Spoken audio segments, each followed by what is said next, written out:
cosa que ya viene con Zoom o con Facebook o hace falta un programa especial? Es como una, sí, no sé, supongo que Zoom habrá hecho algún trato con Facebook, pero ahí creo que sale arriba, ¿no? Sale ahora la reunión, se está transmitiendo en directo. Estamos en vivo ya. Sí, Estamos en directo. Sí.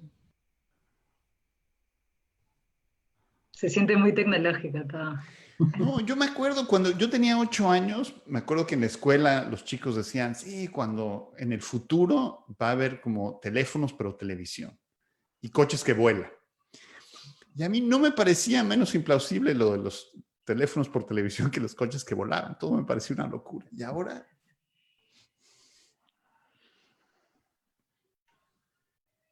Pero bueno, estamos entonces, Jaime. Sí. Entonces empezamos ya con la reunión.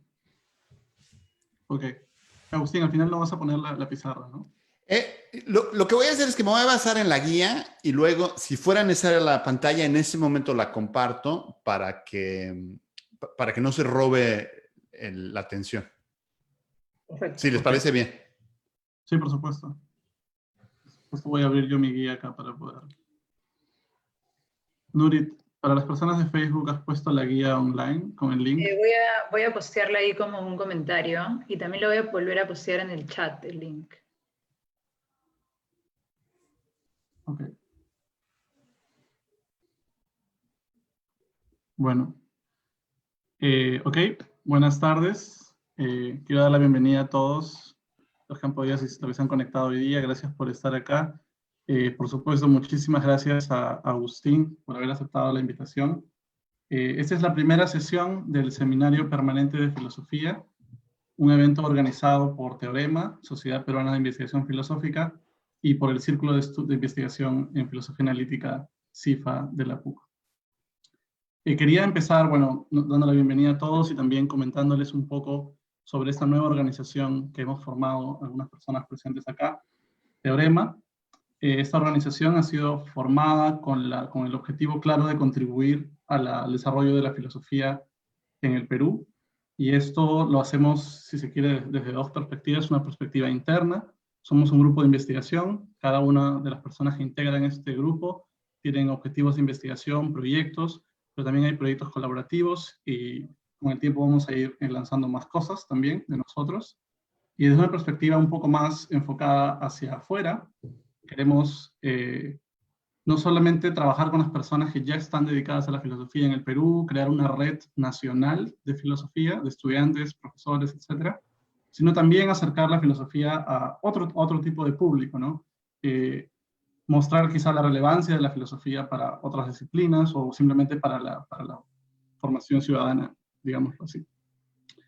Nada, es un gusto para nosotros poder ofrecer este primer evento con ponentes de tan alto nivel y tan queridos por nosotros como Agustín en este caso. Es especial que él sea quien inaugura este evento, porque Agustín ha participado con la comunidad filosófica peruana desde hace mucho tiempo. En el caso de nosotros, de muchos de los que estamos acá, nosotros tuvimos la fortuna de tener un seminario con Agustín en el 2014, y luego también hubo una presentación suya virtual en el 2018, cuando lo virtual era solo una opción. Y ahora, en cuanto a lo virtual, es básicamente algo que al cual estamos obligados. También tenemos la fortuna de tener Agustín. El día de hoy, la moderación del evento va a estar a cargo de Gaby Dumet, quien va a explicar un poco la dinámica de la presentación y va a recibir las preguntas, etc. Gaby. Hola a todos y todas. Bienvenidos, muchas gracias. Después de presentar brevemente a nuestro seminarista de hoy, Agustín Rayo, vamos a tener la siguiente estructura en nuestra reunión. Fundamentalmente tendremos 2 bloques, cada uno de 45 minutos, donde Agustín realizará su presentación. Y al final de cada uno de estos 2 bloques tendremos 10 minutos donde se discutirán preguntas. Entonces tendremos 45 minutos por Agustín, luego 10 minutos de preguntas, un pequeño break de 3 minutos y después continuaremos con el segundo bloque que tiene la misma estructura. Los participantes de la reunión vía Zoom cuentan con un link a un formulario a través del cual podrán generar preguntas que luego serán discutidas durante el tiempo designado para ello. Este es básicamente el sistema que vamos a emplear. Bien, brevemente presentaré a Agustín. Como dijo Jaime, estamos muy felices de tenerlo. Agustín es profesor principal de filosofía en el MIT y profesor en Fellow en la Universidad de Oslo también. Él trabaja temas relacionados con la filosofía de la lógica, la filosofía del lenguaje y la matemática. Y nada, muchas gracias por estar con nosotros, Agustín, y cuando tú quieras, puedes empezar. Pues yo la verdad estoy feliz de estar aquí con ustedes. Eh, Como decía Jaime, llevo mucho tiempo en contacto con la comunidad peruana de filosofía analítica y ha sido un placer gigante para mí, un océano de felicidad, ver lo buena que es la filosofía que se está haciendo en el Perú. Siento que han estado trabajando en condiciones heroicas y es increíble lo que han hecho. O sea, lo que han hecho es filosofía de verdad, filosofía hecha derecha. Y simplemente me llena de felicidad. Entonces, espero que siempre sepan que pueden contar conmigo para ser parte del grupo. Bueno, ¿tienen todos guía? No sabría yo bien cómo recibir sus respuestas porque solamente puedo ver a algunos de ustedes. Pero bueno, avísenle por favor a Gaby si alguien no tiene acceso a la guía. Entonces, el artículo del que voy a hablar hoy es una respuesta a un libro nuevo de Øystein Lynneborg que se llama Thin Objects, objetos delgados. Y es en algún sentido una discusión entre amigos, porque yo estoy al final del día bastante de acuerdo con la propuesta de Lynneborg. Entonces, si alguien desde fuera me preguntara, ¿tiene razón Lynneborg? Yo le diría, sí. Pero ya si uno se fija en los detalles, entonces hay hay aspectos de la propuesta con los que no estoy tan de acuerdo. Entonces, este artículo está pensado como una forma de discutir con Lynneborg los detalles finos de la propuesta y tratarlo de convencer de que vea las cosas a mi manera. Hoy en realidad voy a hablar poco de la propuesta de Lynneborg porque si no sería una cosa muy grande. Lo que voy a tratar de hacer es más bien hablarles de mi propuesta y decirles por qué mi propuesta me parece atractiva. Y voy a responder, después de haberles presentado mi propuesta, a las objeciones que me hace Lynneborg en su libro. Pero creo que una forma de pensar en el proyecto es que no importa tanto la discusión con Lynneborg, más bien lo que importa es la diferencia entre el tipo de propuesta que yo voy a presentar y una propuesta alterna que llamo la teoría de la cubeta. Entonces voy a empezar explicándoles qué es la teoría de la cubeta. Creo que algunos de ustedes vieron el artículo sobre el que está basado. Entonces, bueno, una disculpa para quienes esto sea repetitivo.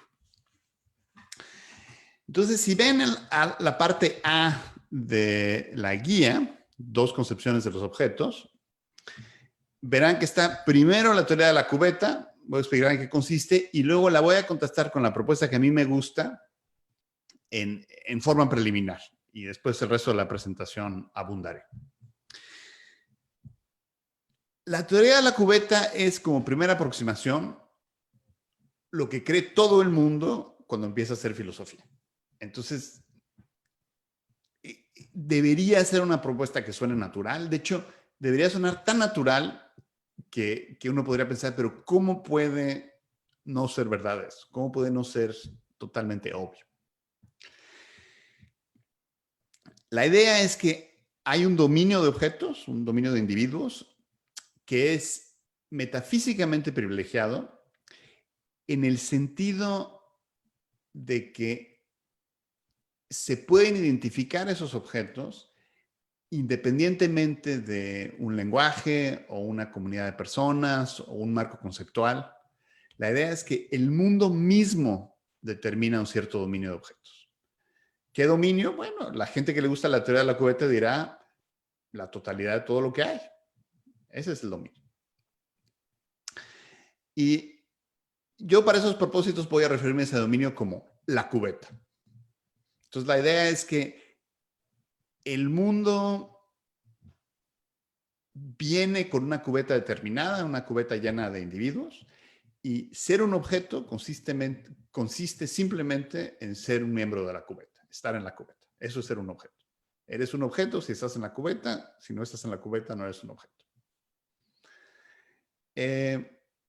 Y tenemos una propuesta muy sencilla acerca de qué consiste la referencia, ponemos la referencia a los términos singulares. Un término singular refiere en tanto que está emparejado con un miembro de la cubeta. Entonces, si uno introduce un término singular, básicamente lo que tiene que hacer es decidir qué miembro de la cubeta va a ser su referencia. Si uno tiene éxito en ese emparejamiento, uno tiene un término singular que funciona bien.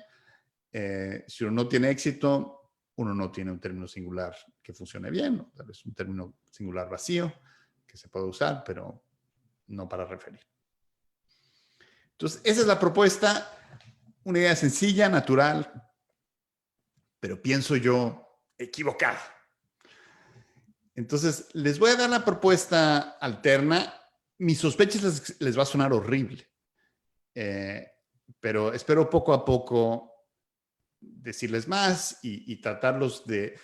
No creo convencerlos de que acepten mi propuesta alterna. Eso es mucho pedir, pero lo que sí me gustaría convencerlos es de que hay una propuesta que es internamente consistente, o sea, que no se puede desacreditar simplemente porque es ridícula o absurda, y que tiene algunas ventajas.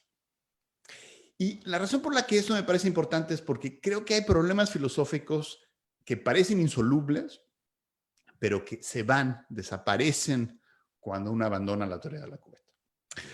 Y verán en el margen de la primera página hasta abajo que no soy la única persona que propone este tipo de ideas.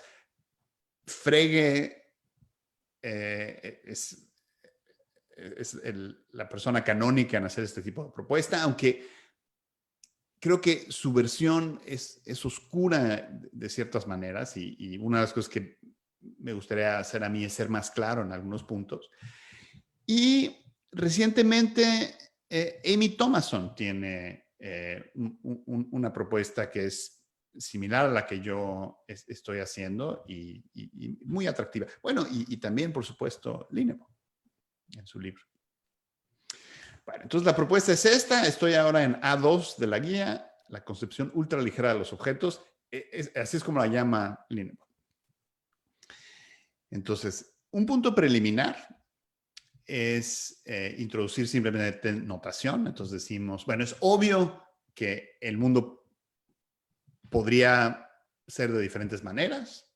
Entonces yo tengo lentes, pero el mundo podría ser tal que yo no necesito lentes. Entonces hay dos maneras de ser del mundo. En una yo necesito lentes, en otra no necesito lentes.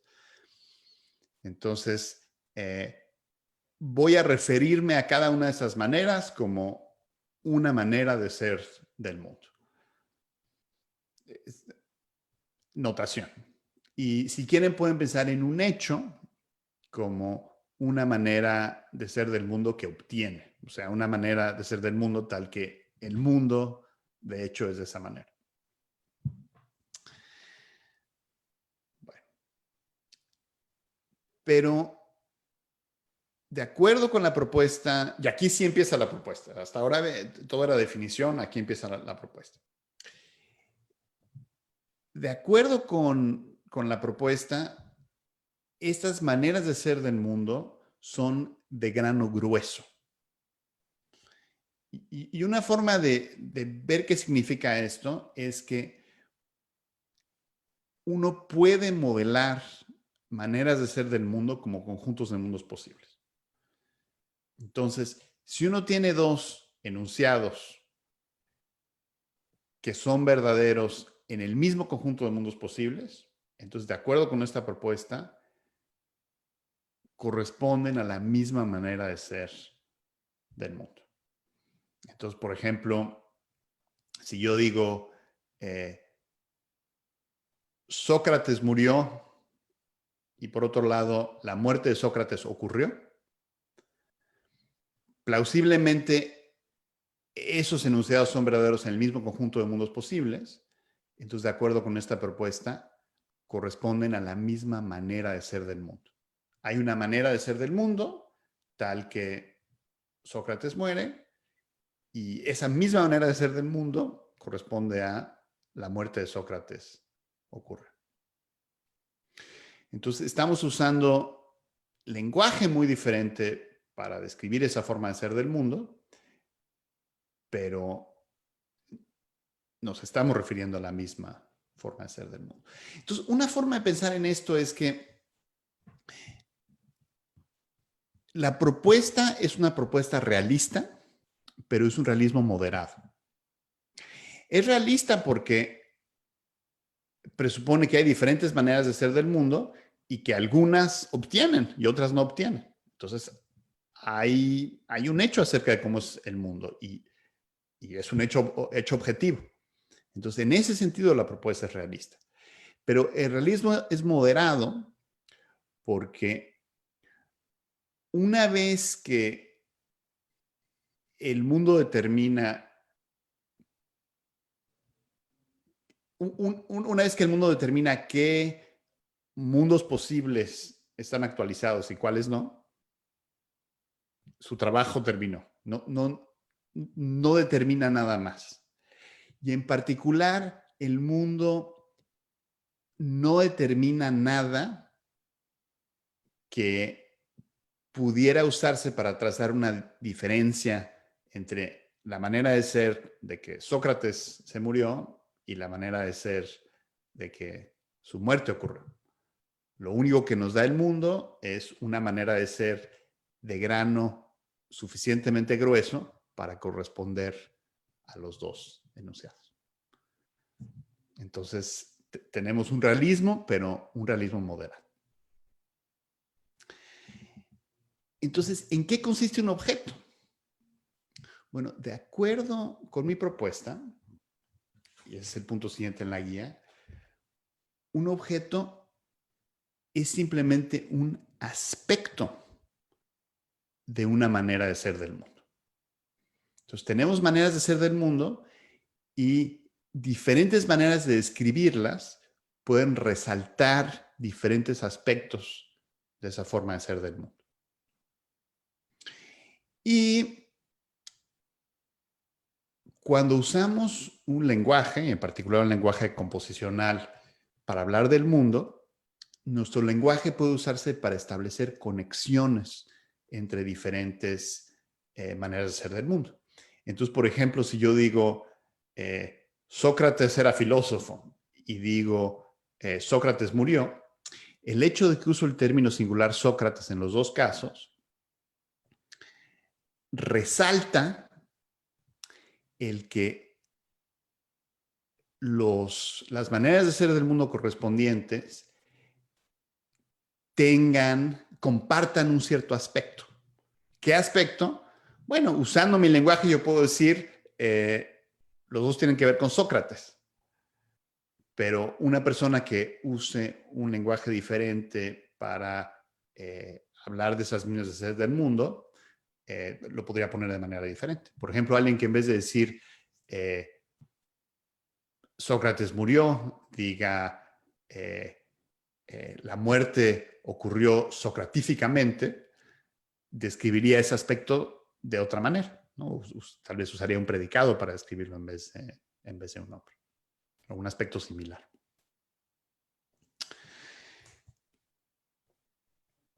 Bueno, y una forma en la que es crucialmente diferente la propuesta que estoy poniendo sobre la mesa de la cubeta es que no es que el mundo nos dé una articulación de maneras de ser del mundo en objetos, independientemente de nosotros. Eso no sucede. El mundo solo determina cómo es el mundo de esta manera gruesa.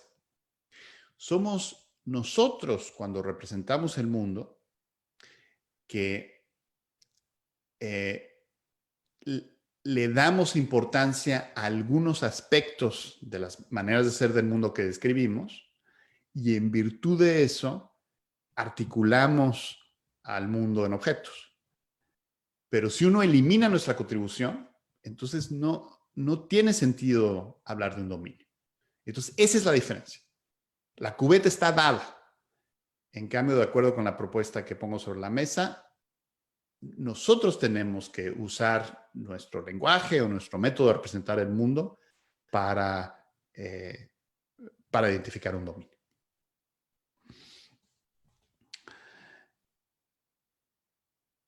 Y una analogía es pensar en intersecciones. Entonces, por ejemplo, algo que sería ridículo es que hubiera una constructora y entonces la jefa de la constructora dice, lo siento chicos, no vamos a poder terminar porque aunque tenemos suficientes materiales para hacer todas las calles, andamos cortos de intersecciones. No tenemos suficientes intersecciones. Eso sería un error, porque no es que uno primero construya las calles y las ponga en sus lugares y luego falten las intersecciones. Entonces uno tenga que sacar de una cubeta de intersecciones las intersecciones y ponerlas. No. Una vez que uno termina las calles, uno ya terminó las intersecciones. Y la idea es que suceda algo parecido con los objetos. Entonces, no es que uno, no es que Dios haga las maneras de ser del mundo y uno diga, bueno, pero faltan los objetos. Entonces Dios diga, bueno, de la cubeta de objetos lo saco.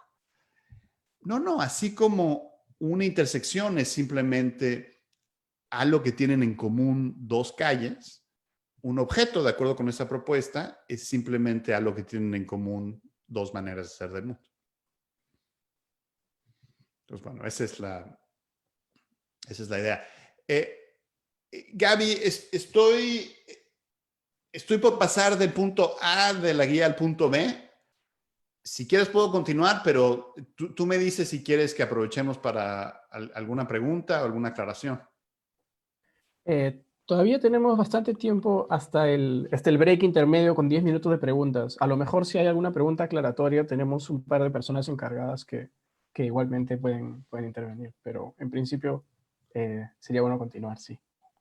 Bueno, ustedes me dicen, porque acuérdense que mi objetivo no es llegar al final, mi objetivo es que nos entendamos. Así que ustedes vayan diciendo. Bueno, entonces paso... sí. Yo tengo una pregunta aclaratoria. El ejemplo que usaste de la muerte de Sócrates tiene dos enunciados, ¿no? El primero es Sócrates murió y el segundo, si no escuché mal, es la muerte ocurrió socratíficamente. En el primer enunciado, Sócrates aparece como un término singular y corresponde a un objeto, y en el segundo corresponde, bueno, ocurrir socratíficamente corresponde a una propiedad. Igual con la muerte, murió corresponde a una propiedad en el primer enunciado, y en el segundo, la muerte es un término singular que corresponde a un objeto. Eso podría ser interpretado como diciendo que en tu teoría la diferencia entre objetos y propiedades no es una diferencia ontológica. Yo lo dije mal. Yo escogí un ejemplo poco afortunado. Déjame decirte cuál es mi posición y noto que eso va a significar que voy a tener que echar para atrás algunas cosas que dije antes. Entonces, qué bueno que preguntaste, porque es que yo hay algo que hice mal. Entonces, de acuerdo con mi posición, no es que haya una manera de ser que tienen los objetos y no tienen las propiedades. Entonces, si uno se encuentra algo, uno diga, objeto, propiedad. No funciona así. Ser un objeto o ser una propiedad no es como ser una calabaza o ser un león. la idea es que los objetos son aspectos de maneras de ser del mundo que resaltamos usando términos singulares. Y las propiedades son aspectos de maneras de ser del mundo que resaltamos usando predicados. Y no hay una manera independiente de llegar a esos objetos o esas propiedades. Lo único que podemos hacer es usar términos singulares para los objetos y usar predicados para las propiedades. No tenemos otra manera de llegar a ellas porque no hay cubeta. Entonces, yo a lo que dije mal antes es que yo estaba hablando de cómo una persona que use un lenguaje diferente podría usar lenguaje diferente para resaltar los mismos aspectos de maneras de ser del mundo. Y no lo dije bien porque, como Diego señaló, el lenguaje alterno que propuse no usa un término singular para Sócrates. Entonces, no está realmente dividiendo la manera de ser del mundo en aspectos de la misma manera. Entonces, creo que lo que debería haber dicho es algo así como que estamos hablando de la misma manera de ser del mundo, pero como estamos usando lenguajes diferentes, estamos haciendo conexiones diferentes entre diferentes maneras de ser del mundo y por lo tanto resaltando aspectos diferentes. Y bueno, hay similitudes. Entonces, usar el término singular Sócrates es en ciertos sentidos análogo a usar el adverbio socratíficamente. Pero no es exactamente lo mismo. Entonces, la respuesta a la pregunta de Diego es, no, yo creo que uno no puede realmente hacer comparaciones ni de identidad ni de diferencia entre propiedades y objetos. Y lamento haber dicho algo que sugería exactamente eso.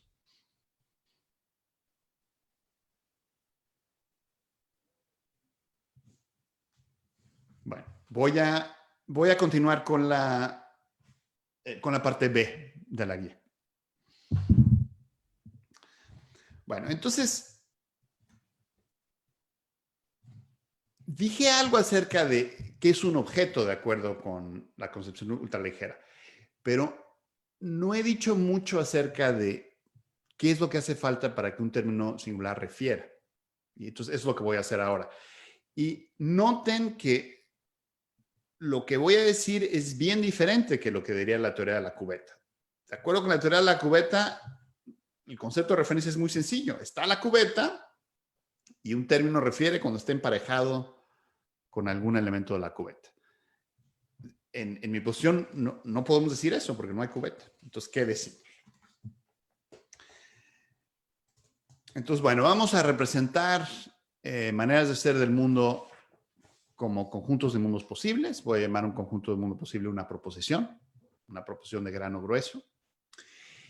Y voy a decir que una interpretación de un lenguaje es una asignación de proposiciones de grano grueso a enunciados. Entonces, en otras palabras, uno interpreta un enunciado cuando especifica qué maneras de ser del mundo corresponden a qué enunciados. Es una interpretación.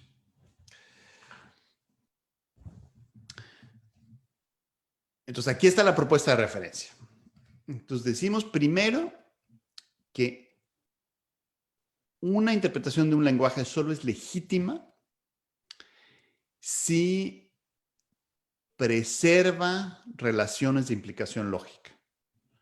Entonces, eso es lo que significa tener el margen. Significa que cuando un enunciado implica el otro, todo mundo posible que está en el enunciado, en la proposición que expresa el enunciado que implica, está también en la proposición que expresa el enunciado implicado. Entonces, otra forma de pensarlo es una interpretación que se toma en serio las conectivas lógicas.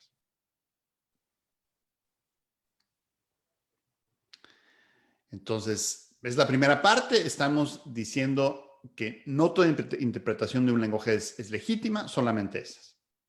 Y luego decimos que si uno tiene una interpretación legítima, lo único que hace falta para que un término singular te refiera, y por lo tanto que refiera a un objeto, es que el enunciado existe una X tal que X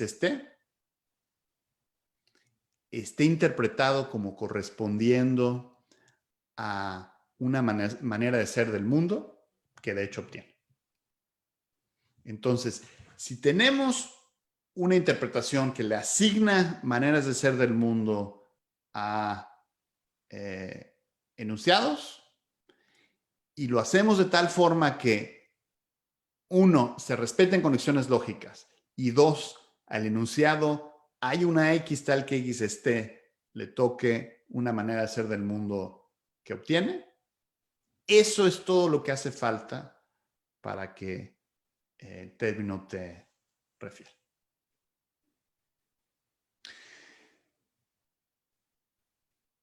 Entonces, dos observaciones. La primera es que esta es una concepción mucho menos obvia de referencia que la de la cubeta. Fue mucho más difícil expresar. Y la segunda es que tiene resultados bien sorprendentes y algunas personas dirían bien poco intuitivas. Entonces, les voy a dar un ejemplo. Una cosa que uno puede hacer es tomar el lenguaje de la aritmética pura, y decir, a todo enunciado verdadero le asignamos el conjunto de todos los mundos posibles. O sea, la proporción trivial o una manera trivial de ser del mundo. Y a todo enunciado falso le asignamos el conjunto vacío de mundos. O sea, una manera de ser imposible. Uno puede verificar que esa interpretación satisface mis requisitos de legitimidad, porque respeta conexiones lógicas. Y de acuerdo con esa interpretación, el enunciado existe una X tal que X es 0, es verdadera, porque se le asigna el conjunto de todos los mundos posibles. Entonces, se sigue de mi propuesta sobre referencia, que el término 0 refiere. Y dado que yo estoy hablando el lenguaje que estoy interpretando, puedo decir que refiere a 0. Y si 0 refiere a 0, 0 tiene que existir. Por lo tanto, 0 existe, por lo tanto, los números existen. Y lo que es increíble de eso es que llegamos a la conclusión de que los números existen, o bueno, que 0 existe, haciendo solo filosofía del lenguaje. No nos tuvimos que molestar en examinar el mundo. Entonces, es una propuesta que arroja resultados muy sorprendentes, ¿no? Y a un teórico de la cubeta esto les parecería horrible. Dirían, pero qué irresponsabilidad. O sea, tú ya llegaste a la conclusión de que hay objetos y no fuiste ni para hacer un esfuerzo de verificación, ni para asomar la cabeza a ver si hay objetos allá afuera, a ver si hay números allá afuera. Entonces yo puedo entender por qué la propuesta puede no ser obvia. Ahora, déjenme darles el otro lado de la moneda. Los teóricos de la cubeta tienen toda clase de problemas explicando por qué es que podemos tener conocimiento matemático a pesar de que los números no son como los elefantes y las tortugas, que nos los podemos encontrar caminando. En cambio, si uno acepta una teoría de la referencia como la mía, entonces uno puede entender por qué la conclusión de que existen números no requiere una investigación. Y entonces eso tiene la ventaja de que nos permite evadir problemas muy, muy fuertes. Y esto encapsula el tipo de discusión que creo que es importante tener. Entonces, por un lado, tenemos una concepción de objeto y una concepción de referencia no estándar y que algunos podrían pensar es problemática, pero por otro lado es filosóficamente útil, ¿no? Y justo llega a lugares que han causado problemas en filosofía de la matemática y en otros dominios. Agustín, Entonces, sí, adelante. tenía una pregunta aclaratoria, que era, supongo que en la forma en la que estás diciendo, como no existen tal cosa como proposiciones estructuradas, tenemos estas proposiciones de grano grueso, pero si alguien te dijese que no es que tú no tengas un balde o una cubeta, sino que tienes una cubeta, pero esa cubeta tiene hechos. En vez de tener objetos y propiedades, tú tienes una cubeta de hechos. ¿Eso sería una caracterización correcta? Me gusta mucho esa forma de pensarlo, porque lo que hace es aclarar el sentido en el que la propuesta es una propuesta realista. Entonces, si hay algo que proporciona el mundo especifica cuáles son las maneras que podría ser. Y no solo eso, especifica de esas cuál es la correcta. Pero no especifica más que eso. Hay un punto de detalle, es algo con lo que yo he sufrido mucho, por eso lo menciono, y es que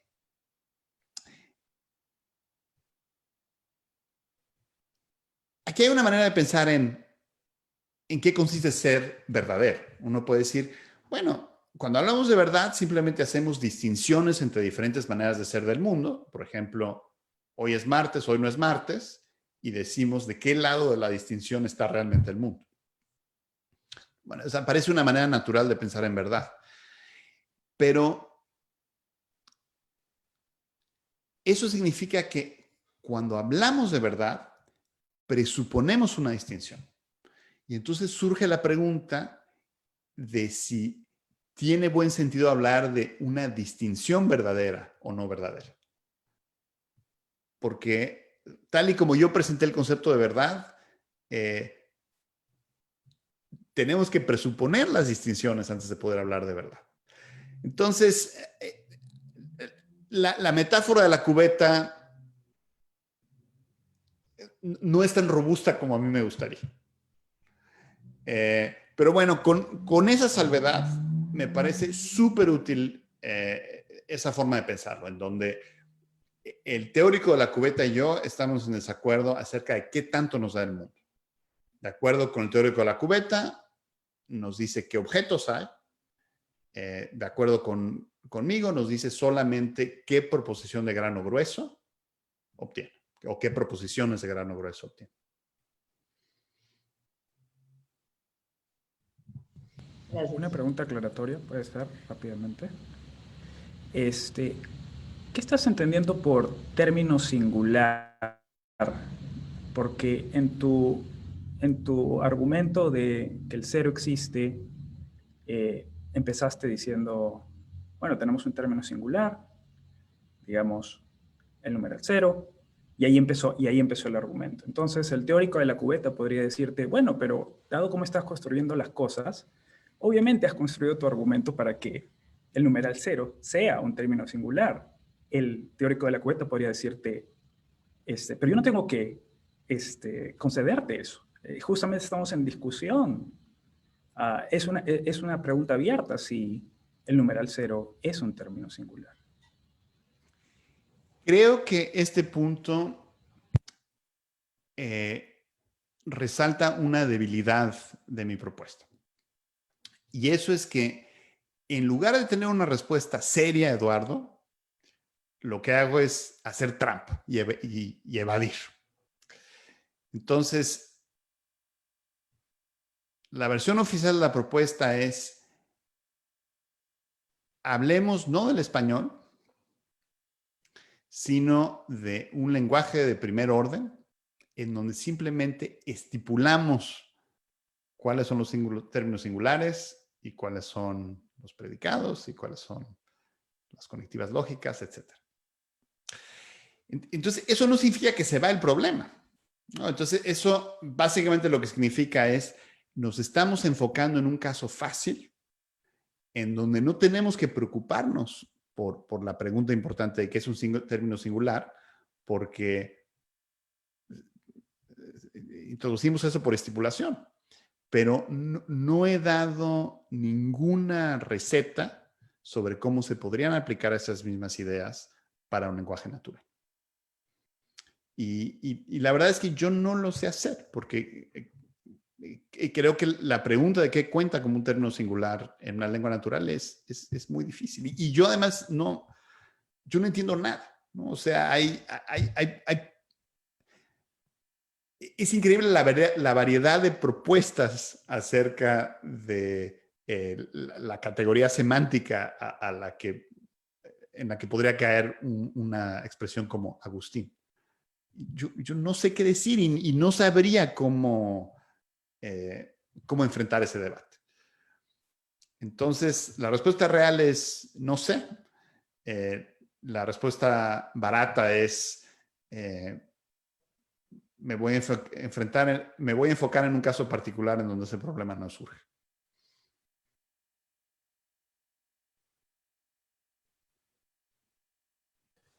Hola, gracias Agustín, perdóname que te haya interrumpido. Justamente estamos entrando en el momento, creo que más natural para hacer nuestro espacio de 10 minutos de preguntas, a lo mejor ya no tan Perfecto. aclaratorias, sino más sustanciales, aunque como es claro, la línea no es tan obvia muchas veces. Como ya sabíamos, teníamos un link con un formulario donde se armaban las preguntas y vamos a volver a tenerlo para la segunda parte. Ahorita vamos a llamar a Nurit, que tenía una pregunta que quería realizar. ¿Qué tal? Yo tenía una pregunta adicional sobre... Entonces sé que has dicho que no, que el tema del lenguaje natural es un tema aparte, pero ayer, por ejemplo, estábamos discutiendo con algunas de las personas acá sobre tu paper y estábamos pensando que, por ejemplo, hay estos casos como la estrella promedio, como la estrella promedio no es una estrella, pero yo puedo decir cosas como la estrella promedio, no sé, tiene, no sé, 100.000 años, no tengo idea. Pero una cosa que estábamos pensando era que había un sentido en el que expresiones como la estrella promedio, digamos que resaltan, uno puede armar una red de conexiones con expresiones como la estrella promedio, que uno no puede armar con expresiones como Agustín Rayo. Y que quizás no haya más, o sea, en vez de uno tener problemas como la estrella promedio se refiere a algún objeto o no, sí, en un sentido sí, pero en otro sentido es un término vacío, y tener problemas de ese tipo, simplemente una mejor forma de entenderlo era que sirvió para resaltar la serie de hechos con los que podemos conectar la estrella.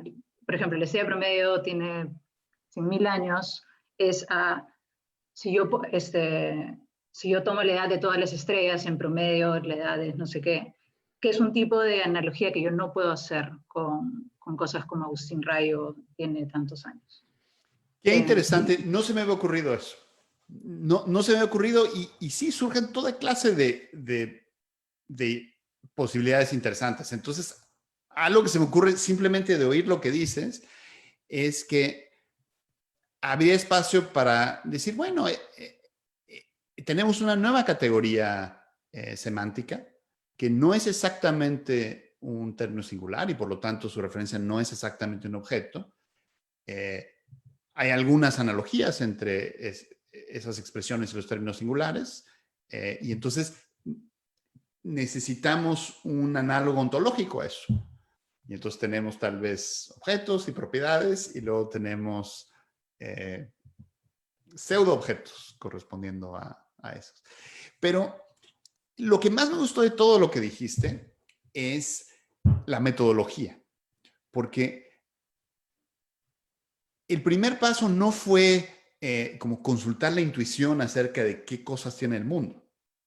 El primer paso fue hacer un análisis del tipo de conexiones semánticas que hay entre enunciados que incluyen la estrella promedio y otros enunciados, y entonces usar eso para tratar de determinar cómo empezar la referencia de esas expresiones. Entonces, mi respuesta es no sé, pero todo me gustó mucho.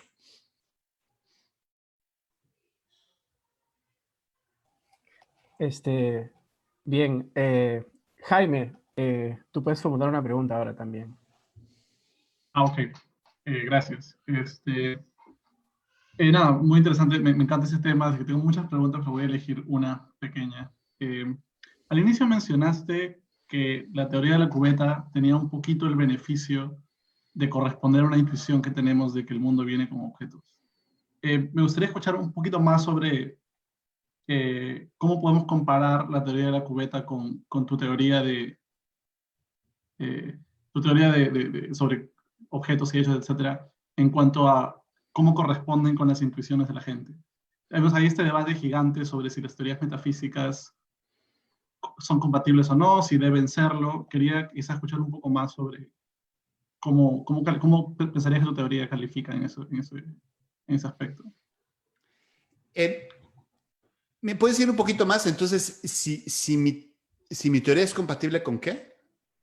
Digamos, con la manera como intuitivamente creemos que describimos el mundo, ¿no? Al inicio dijiste como de repente parece que así es como empezamos pensando las cosas, y luego mostraste que hay un beneficio teórico de tu teoría en el caso de las matemáticas. Pero una vez que ya adoptamos toda la teoría, ¿tú dirías que eso corresponde con las intuiciones de la gente o no debería, no importa de repente? ¿Cuál es un poco tu posición? Yo creo que la realidad es que algunas sí, pero muchas no. Entonces, aquí hay dos intuiciones que creo que tienen los no filósofos.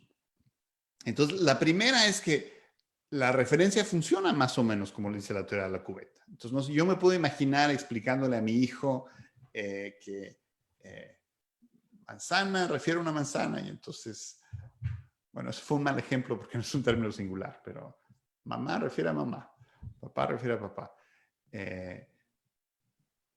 La teoría agustiniana de la referencia, no de Agustín, sino de San Agustín, como lo describe Wittgenstein.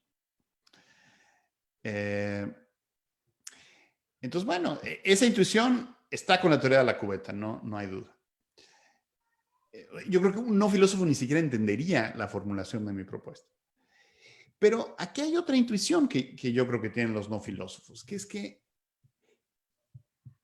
esas preguntas que se hacen los filósofos de si el número cero realmente existe, son ridículas. ¿Qué es peor que simplemente equivocarse en dar la respuesta correcta o incorrecta? Es simplemente que uno se equivoca haciendo esa pregunta. O sea, que no... Cuando uno piensa en matemáticas, no debe pensar en las cosas de esa manera.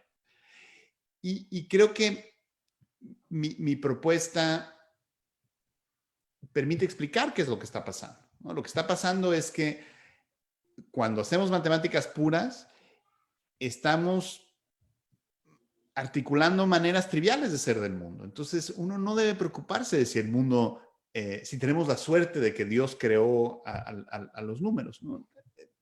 Es un error pensarlo de esa manera. Entonces, bueno, el resumen es que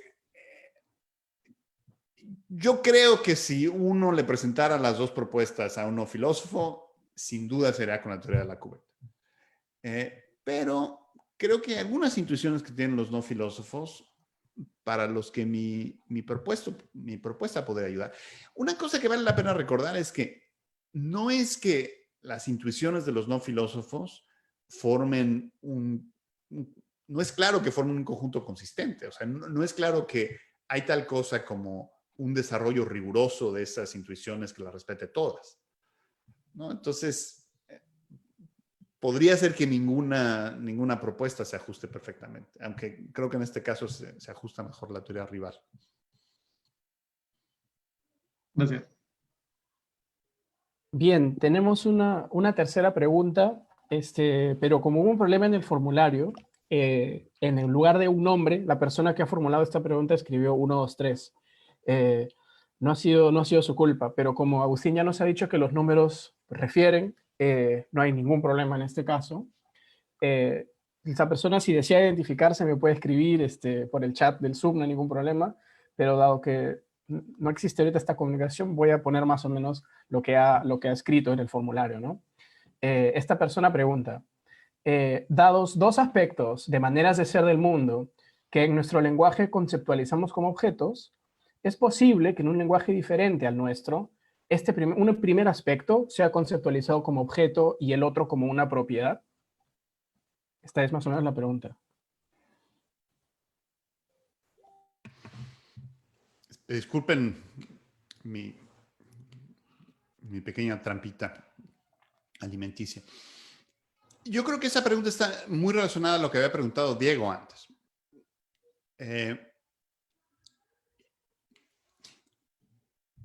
Contrariamente a lo que sugerí antes de que Diego interviniera, me gustaría resistir la idea de que hay una entidad y que podamos referir a esa entidad de maneras diferentes. Entonces, a veces usamos un término singular para referir a ella, a veces un predicado.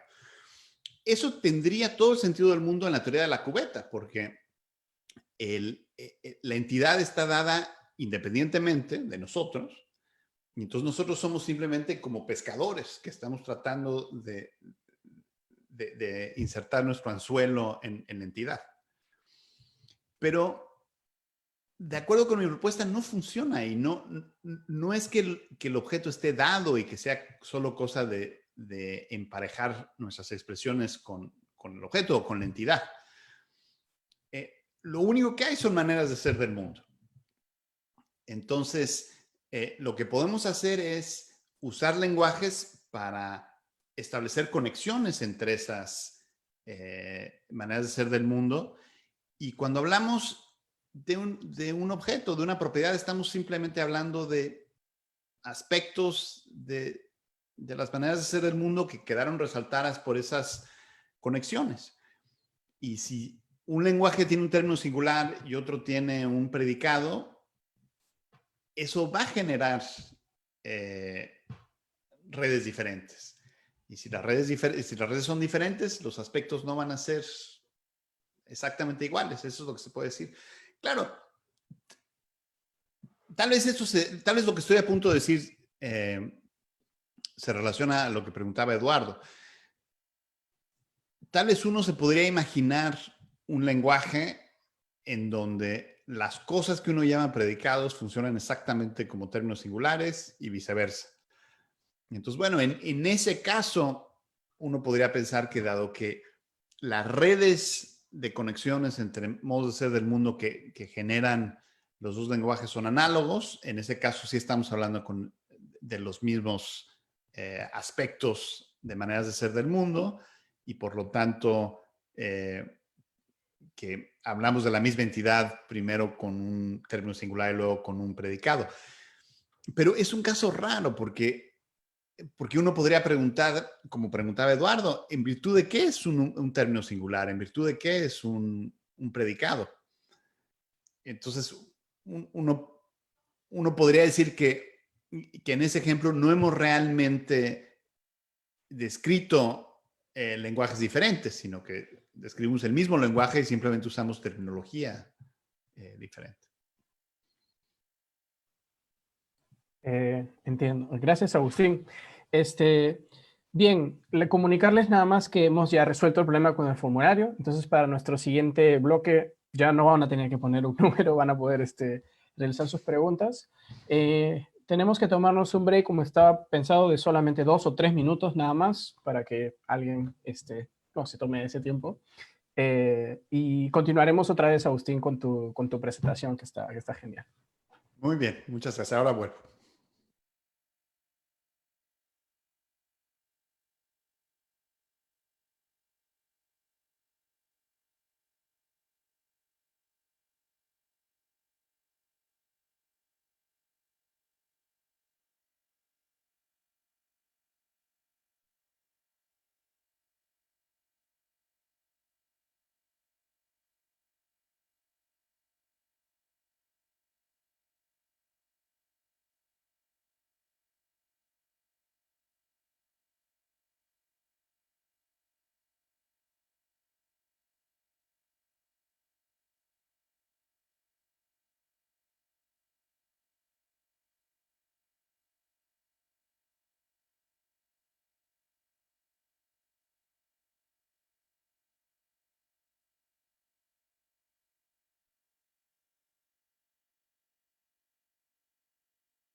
Bien, muchas gracias por su paciencia. Este, nada, Agustín, en cuanto tú estés listo, podemos continuar con la presentación.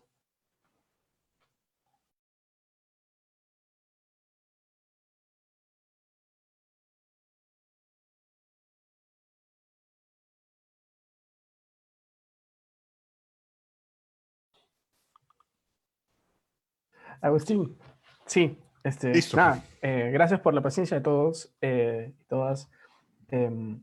Hemos visto que nos han llegado algunas preguntas más que se han llenado en el formulario por allí con nombre, pero la persona que la ha puesto puede identificarse a través del chat del Zoom, hablándome a mí, pero la tendremos que utilizar para el siguiente bloque.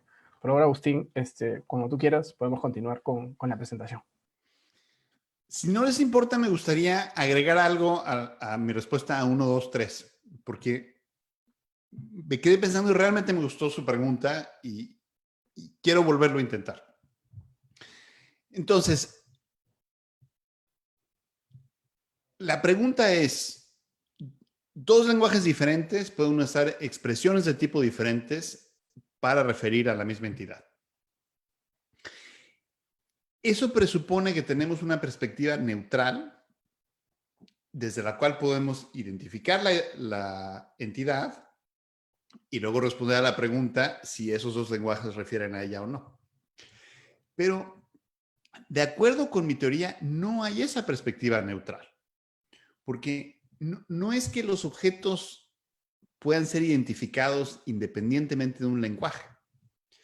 Entonces, realmente lo que tenemos son tres lenguajes. Tenemos los dos lenguajes que estamos considerando y el lenguaje que estamos usando nosotros, los teóricos, para identificar el objeto que está bajo discusión. Pero nuestra perspectiva es simplemente la perspectiva de un lenguaje más. Entonces, no debemos imaginarnos que nuestra posición es privilegiada.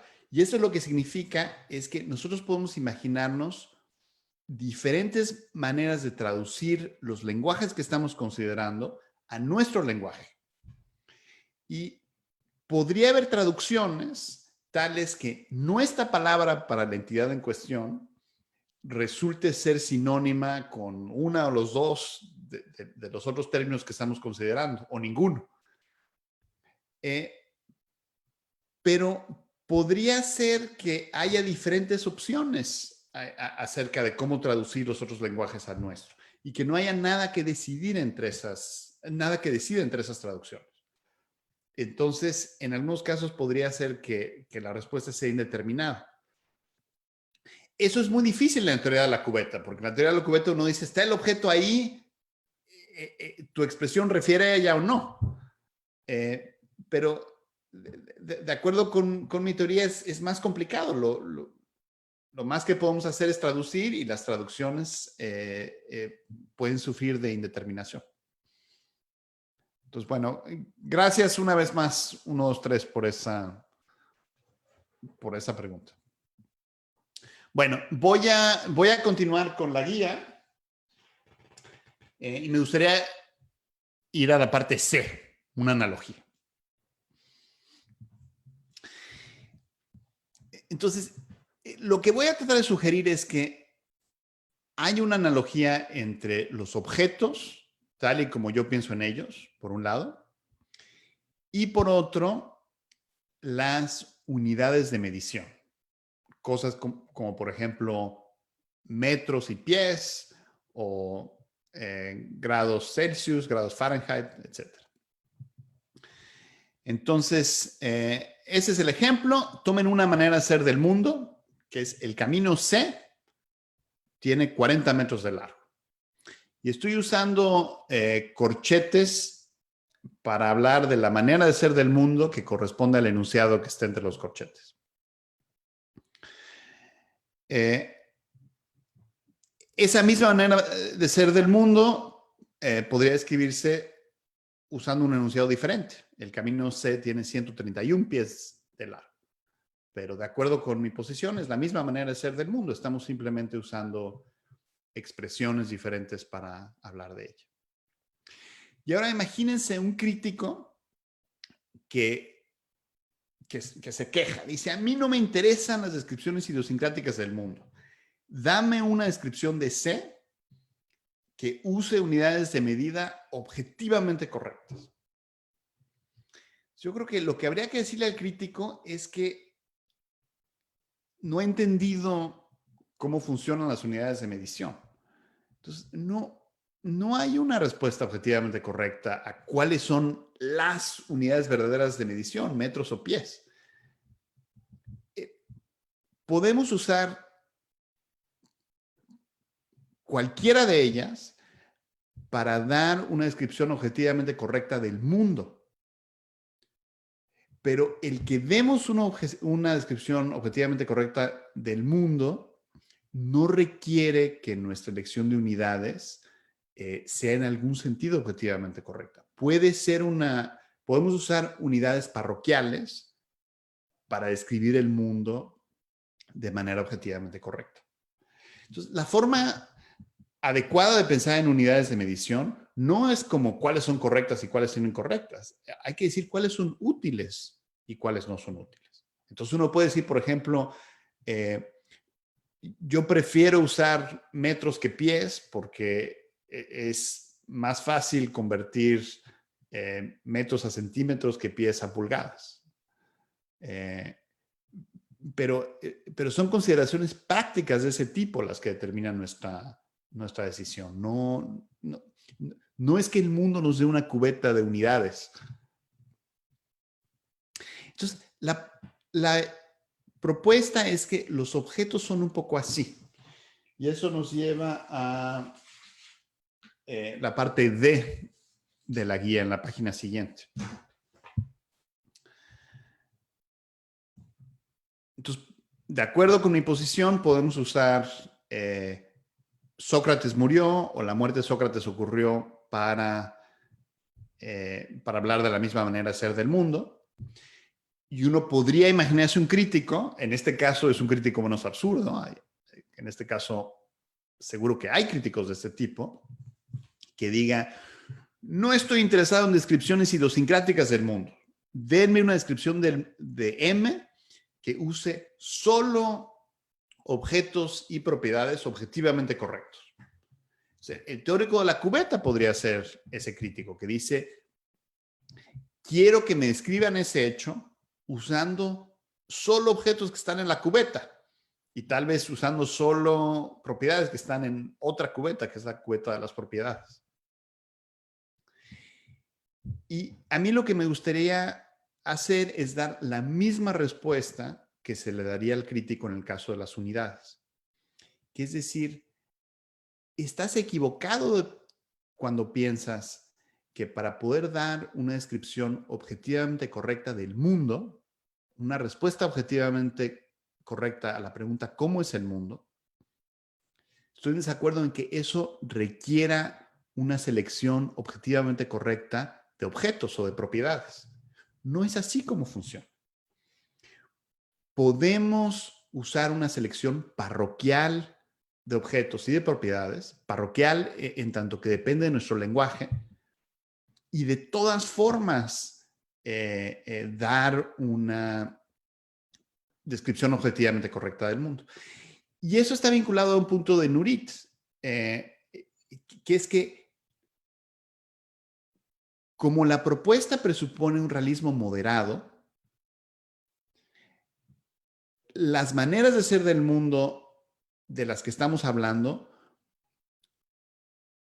no distinguen entre diferentes elecciones de objetos. Entonces, no es que el mundo diga, a mí solo me puedes describir diciendo Sócrates murió, pero no la muerte de Sócrates ocurrió. El mundo dice, yo lo que determino es suficientemente grueso como para que cualesquiera de esas descripciones dé cuenta veraz de cómo soy yo. igual que en el caso de las unidades de medición.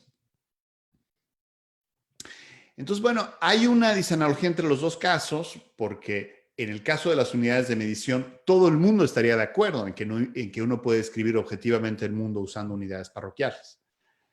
En general, la gente no estaría de acuerdo en el caso de los objetos. Pero creo que la analogía es buena porque le permite al teórico de la cubeta ponerse en mis zapatos. Le permite ver cómo alguien que acepta mi posición vería el mundo.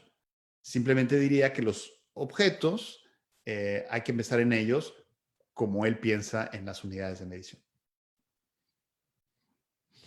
Entonces, un poco más específicamente, yo lo que creo es que en ambos casos, la selección de unidades o la selección de objetos, lo que hace es que determina cómo vamos a organizar las diferentes maneras de ser del mundo en las que estamos interesados. Entonces, si usamos un lenguaje que incluye el término singular Sócrates y por lo tanto hablamos de Sócrates, eso organiza diferentes maneras de ser del mundo usando a Sócrates como nexo. En cambio, si habláramos de que la muerte ocurrió socratísticamente, estaremos escogiendo a nuestro nexo, estaremos escogiendo a la muerte como nuestro nexo. Y no es que haya una respuesta objetivamente correcta a cuáles son los nexos verdaderos. Lo que hay son consideraciones prácticas. Dependiendo de cuál sea nuestro proyecto, podría ser útil escoger a Sócrates como nexo o escoger la muerte como nexo.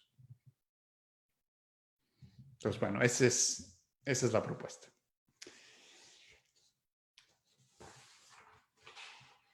Lo siguiente que me gustaría hacer, y lo último que me gustaría hacer, es discutir un par de objeciones de Linnebaum, porque son buenas objeciones. Pero creo que ese es un punto natural para parar y ver si Gaby quiere intervenir, porque, digamos, terminó mi presentación de mi propuesta y lo que voy a hacer ahora es simplemente responder a objeciones. No, creo que sería mejor que pudieras continuar, Agustín, para poder tener nuestras preguntas un poco en bloquecito. Sí. Muy bien. Bueno, entonces estoy ahora en la página 5 de la guía, sección E.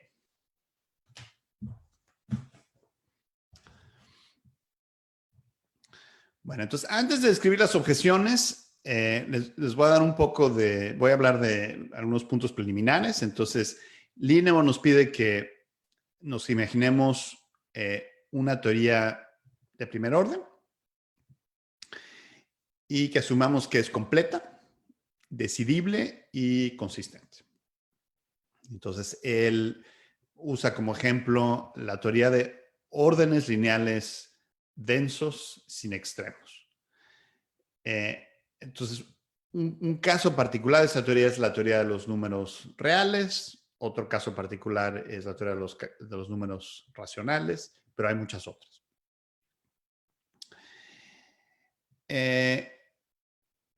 Y se imagina lo que yo llamo una interpretación para el lenguaje de esa teoría. Entonces, es una que le asigna el conjunto de todos los mundos posibles a los teoremas de la teoría y el conjunto vacío a cualquier enunciado que no sea un teorema.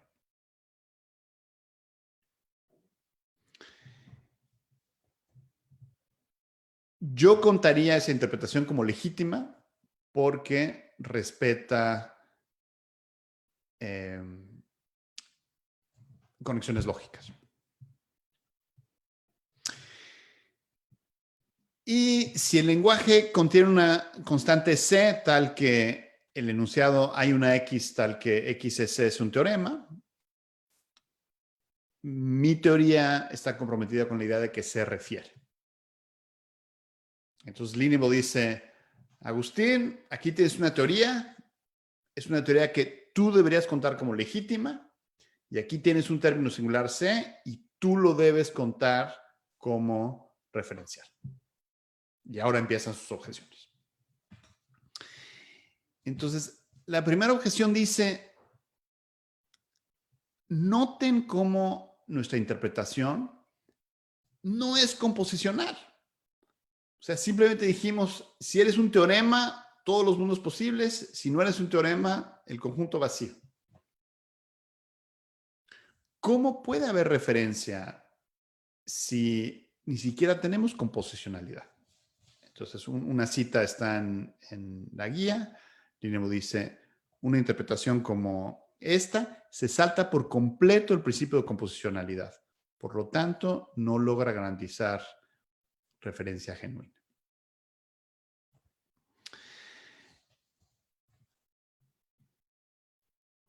Creo que no hay ninguna duda de que una objeción de este tipo sería eficaz contra la teoría de la cubeta. Porque recuerden, la teoría de la cubeta nos dice que para que un objeto refiera, tiene que estar emparejado con un elemento de la cubeta. Entonces uno puede preguntar, bueno, ¿con quién emparejaste a C? Y si nuestra interpretación ni siquiera es composicional, no parece haber ninguna esperanza de dar una respuesta satisfactoria a esa pregunta. Pero esa es la teoría de la cubeta. Desde mi posición, las cosas se ven muy diferentes. Entonces, la primera observación es que mi requisito de legitimidad, el requisito de que la interpretación respete conexiones lógicas, es más fuerte de lo que parece. En particular, implica que es posible generar una interpretación composicional para el lenguaje. Entonces, decir la interpretación tiene que respetar conexiones lógicas es equivalente a decir la interpretación tiene que ser tal que puede ser generada composicionalmente. Y más todavía, que puede ser generada composicionalmente a partir de un dominio de objetos. Entonces, aunque la propuesta no pide explícitamente composicionalidad, de hecho la garantiza. Y entonces eso le permite a alguien que acepta mi concepción de objetos responderle a Lineable como sigue. Le dice, mira, acuérdate que un objeto refiera no es cosa de emparejar los objetos con la cabeza, con la cubeta. Lo que estamos haciendo es identificando aspectos de las maneras de ser del mundo de las que estamos hablando. Y para que tenga sentido identificar esos aspectos, basta con que exista una manera composicional de describir el lenguaje. Basta con que exista una manera de describir el lenguaje como partiendo de un dominio y diciendo cosas de los objetos del dominio. Porque si podemos hacer eso, podemos decir, bueno, los objetos del dominio son los que corresponden a los aspectos de los que estamos hablando. Entonces, desde el punto de vista de una propuesta como la mía, de hecho, respetar conexiones lógicas es lo único que hace falta para que haya referencia genuina. Porque es lo único que hace falta para que sea posible identificar un sistema de aspectos que se porte como se deben portar, que se porte de manera tal que permita un análisis composicional de lo que está sucediendo. Entonces, que permita, por ejemplo, que dos enunciados con el mismo término singular sean en algún sentido sobre la misma cosa, que permita que una cuantificación existencial sea implicada por el resultado de poner un término no vacío en lugar de la variable, etc. Entonces, el resumen es que creo que es muy natural creer que la objeción del INEBO es poderosa, pero eso es solo porque es muy natural pensar en la teoría de la cubeta. Una vez que uno logra divorciarse de la teoría de la cubeta, la objeción pierde su fuerza. Esa es la primera objeción. La segunda es el punto 4. Y tiene en realidad dos versiones, una versión para términos singulares y una para variables. Les voy a leer nada más la de términos singulares, que está en la página siguiente, en la página 6. Agustín, Sí. quizás sería útil si explicas las nociones formales que creas que son las cruciales para... ¿Me podrías sugerir alguna? Por ejemplo, en el anterior, el sentido en el que, o sea, el sentido en el que estabas respondiendo a la crítica del INEBO, como por ejemplo que tu lenguaje va a preservar ciertas relaciones de implicación entre oraciones existenciales y oraciones con términos singulares. Quizás más o menos cómo se veía eso. Sí. Bueno, quienes hayan leído el artículo saben que hay todo un desarrollo de eso. Me dio miedo incluirlo aquí porque pensé que iba a ser demasiado difícil, no para sus mentes, sino para transmitirlo en este formato. Entonces, lo que puedo hacer es les puedo dar una idea general de lo que está sucediendo. Entonces, la idea es que tenemos un conjunto de maneras de ser del mundo que es de lo que estamos hablando con nuestro lenguaje. Y la idea detrás de la propuesta es que podemos identificar aspectos de esas maneras de ser del mundo. Pero para que esos aspectos se porten como objetos, tenemos que poder decir ciertas cosas. Entonces, por ejemplo, tenemos que poder decir que Susana corre y Susana ríe, comparten un aspecto, Susana. O queremos decir que todos corren y Susana corre, tienen algo en común. Entonces, por ejemplo, uno puede decir que parte de lo que hace falta para que sea verdad que todos corren es que Susana corre. Entonces, lo que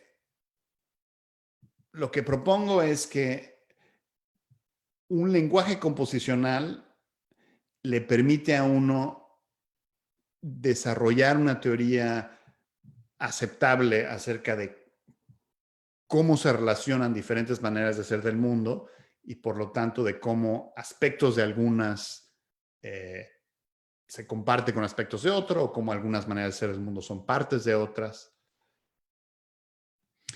Y eso lo que nos da es, constriñe un poco esta idea de que los objetos son aspectos. Significa que no solamente estamos, que no se vale hacer cualquier cosa, sino que el resultado va a ser algo que se puede reconocer como jugando el tipo de papel que juegan los objetos desde un punto de vista intuitivo. Nurit, no sé si es eso lo que tienes en mente. Sí, perfecto. Si me hubiera gustado poderlo decir mejor, pero no sé, o sea, no sé cómo decirlo bien sin simplemente dar todos los detalles. Sí, está bien. Creo que sí ha sido claro. Quizás para asegurarme que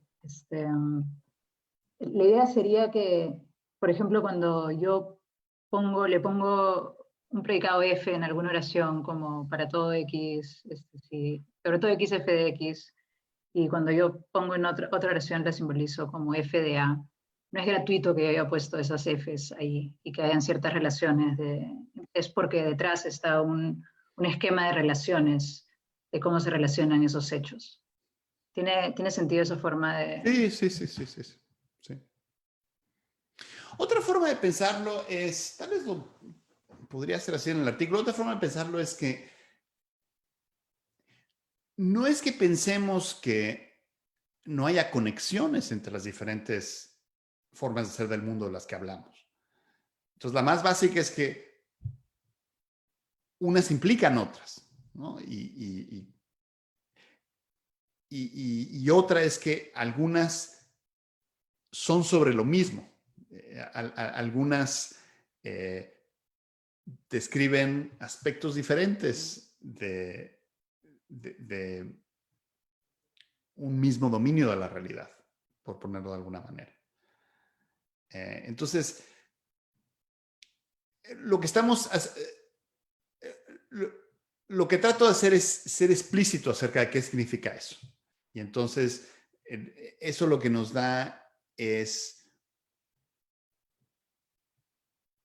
una manera de saber qué es lo que uno está comprando cuando uno se compra una propuesta como la mía. En fin, tal vez si tuviéramos otra pausa, regresaría de la pausa con una mejor, con una mejor respuesta al punto de Nurita. Bueno, voy a pasar a la segunda objeción del INEBO y terminamos. Bueno, terminamos la presentación. Entonces, INEBO presenta la queja siguiente. Estoy ahora en la página 6, hasta arriba. Entonces, estamos hablando de la constante C de nuestro lenguaje y dice, ¿a cuál de los infinitos objetos que se ubican en el orden lineal refiere C? Absolutamente nada distingue a un referente potencial de cualquiera de los otros. Por ello, no hay absolutamente ninguna razón por la cual C deba referir a uno de los objetos y no a otro. Esta sería una relación de referencia bruta e inexplicable. Y lo que tiene en mente aquí es que, como está hablando de órdenes lineales densos, o sea que entre cualesquiera dos puntos hay otro y sin extremos, no hay, cada elemento de ese orden es estructuralmente idéntico a cualquier otro. Entonces, no podemos usar el lenguaje para identificar uno de los objetos. Entonces, lo que dice INEBO es, bueno, si no puedo usar el lenguaje para identificarlo, ¿cómo puedes decir que realmente refiere? Porque desde tu punto de vista es nuestro lenguaje el que está dividiendo al mundo en objetos y el que nos está diciendo a cuáles de esos objetos refiere cada cosa. Pero no hay nada en el lenguaje que determine cuál es. ¿Cómo puede haber referencia? Esa es la crítica. Y bueno, una vez más, me parece que esa es una buena crítica, pero no para mí. Es una buena crítica para el teórico de la cubeta.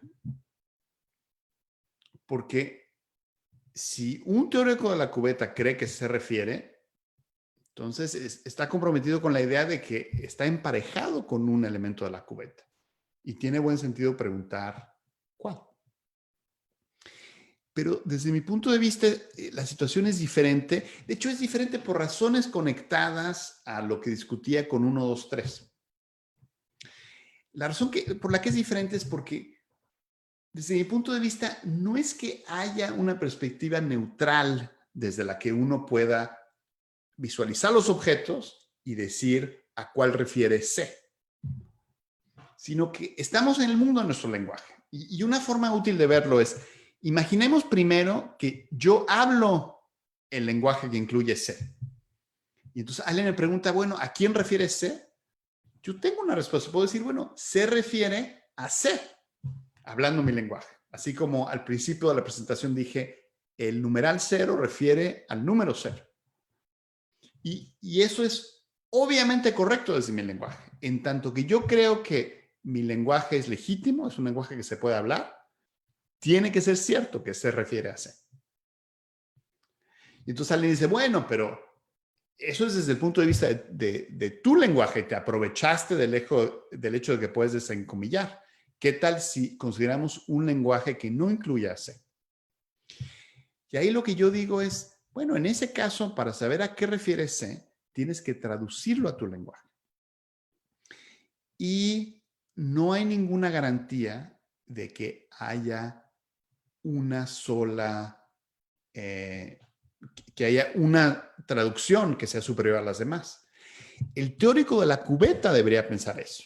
El teórico de la cubeta diría, bueno, para poder traducir C, tienes que identificar un nombre de tu lenguaje que esté emparejado por el mismo objeto que C. Solo en ese caso es legítima la traducción. Pero desde nuestro punto de vista, no. Desde nuestro punto de vista, el único constreñimiento es que cuando uno traduce un enunciado, el enunciado corresponda a la misma manera de ser del mundo. Entonces, está vinculado a la primera pregunta de Nurit. Y ese constreñimiento deja mucho espacio para que haya diferentes traducciones. Deja abierta la puerta para indeterminación de la referencia, porque uno puede tomar decisiones diferentes acerca de cómo traducir expresiones suboracionales que estén de acuerdo acerca de qué maneras de ser del mundo o qué proposiciones expresen las oraciones. Y el mundo simplemente no decide entre ellas. Entonces, yo lo que le diría a Linebo es, se refiere a C. Y no hace falta introducir la idea de la cubeta para que eso tenga sentido. Si lo que te preocupa es que hay indeterminación de la traducción, entonces, bueno, ese sí que es un problema, pero es un problema diferente. Ese es un problema que se sigue directamente del hecho de que nuestro realismo es moderado. Se sigue directamente del hecho de que creemos que el mundo decide qué maneras de ser del mundo obtienen de manera gruesa, pero no de manera fina. En esas circunstancias, claro que va a haber indeterminación de la traducción, pero eso no significa que no pueda haber referencia. Bueno, ese es el final de mi presentación. Gaby, procedamos como tú quieras. Muchas gracias, Agustín. Voy a poner la reacción de aplauso en mi perfil aquí, en mi fotito. Bien, tenemos unas cuantas preguntas, entonces voy a llamar a las personas que las van a hacer. La primera pregunta la va a hacer Pairo. Entonces lo voy a desmutear para que pueda formular la pregunta que él había planteado. Saludos, Agustín. Gracias por la presentación. Un placer verte nuevamente. Mi pregunta va con respecto ok, tú dijiste que hay lenguajes que nos podrían interesar más y por eso uno puede preferir ciertos lenguajes en virtud de la utilidad que nos brinda, distinciones que nos sean útiles. Entonces, mi pregunta es si es que es casualidad de que algunos lenguajes sean más útiles que otros, o es que porque alguien diría que, bueno, hay ciertos lenguajes que son particularmente útiles cuando queremos hablar del mundo. Entonces, quizás hay algo así como un lenguaje privilegiado para hablar del mundo. Entonces, yo creo que tú estás en contra de esto, ¿no? Que hay algo así como un lenguaje privilegiado. Me gustaría saber, entonces, ¿cuál es la relación que hay? O si hay alguien diría que es una relación causal entre la utilidad de ciertos lenguajes y que sea privilegiado, bueno, o que sea una mejor forma de vivir el mundo. Quiero saber cuál es la relación que hay. ¿Cómo así hay algunos lenguajes que son más útiles que otros? Gracias. Bueno, desde luego estoy de acuerdo con tu premisa. Entonces, yo creo que sí hay lenguajes que son más útiles que otros. Entonces, por ejemplo, un lenguaje que incluye el término masa, pero no el término peso, es más útil para hacer física que uno que incluye el término peso, pero no el término masa. y bueno, y eso tiene que ver por cómo es el mundo. El mundo es tal que permite formular leyes que son muy sencillas cuando uno usa el concepto de masa, pero menos sencillas cuando uno usa el concepto de peso. Entonces, creo que tu premisa es correcta. Entonces, yo lo que diría es que, aunque es cierto que en ese sentido hay lenguajes mejores que otros, es solo en ese sentido. Entonces, lo único que uno puede decir de los lenguajes mejores es que son más útiles para hacer ciencia, o tal vez más útiles para ir al mercado, pero que uno no debe concluir de eso que son metafísicamente superiores. Uno no debe concluir de eso que las expresiones suboracionales refieren a entidades metafísicamente distinguidas. Hacer eso sería un paso adicional y es un paso que mi propuesta no requiere. Entonces sería un paso muy aventurado.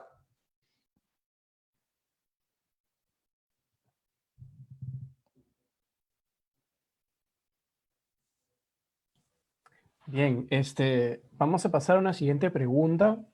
Nuevamente, esta pregunta en realidad la estamos rescatando del primer bloque, entonces tenía la dificultad de que la persona tuvo que identificarse a través de un número.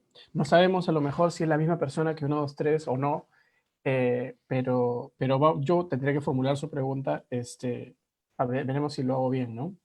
Es una pregunta que también se relaciona con la generosidad en la referencia, ¿no? Que creo que también se vincula con lo que decía Lidemo, ¿no? La pregunta es la siguiente. ¿Qué criterios de exclusión tenemos para hablar de que ciertos objetos no existen? Objetos mitológicos, por ejemplo, que preservan conexiones lógicas, encajan en las redes de muchos discursos. ¿Cómo podemos diferenciar un objeto mitológico como el Dorado de Machu Picchu? ¿No? Porque intuitivamente hay una diferencia metafísica entre estas dos cositas.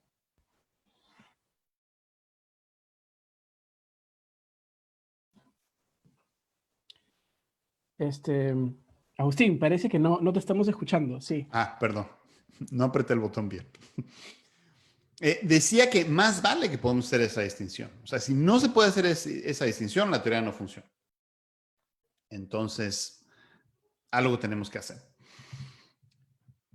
Yo creo que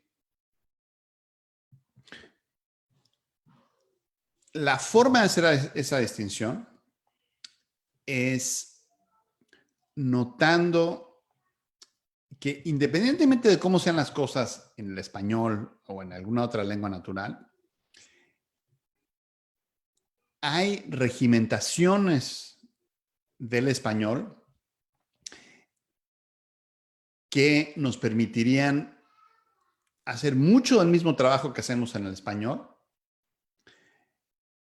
pero tratando el enunciado, existe una X tal que X es Zeus como falso.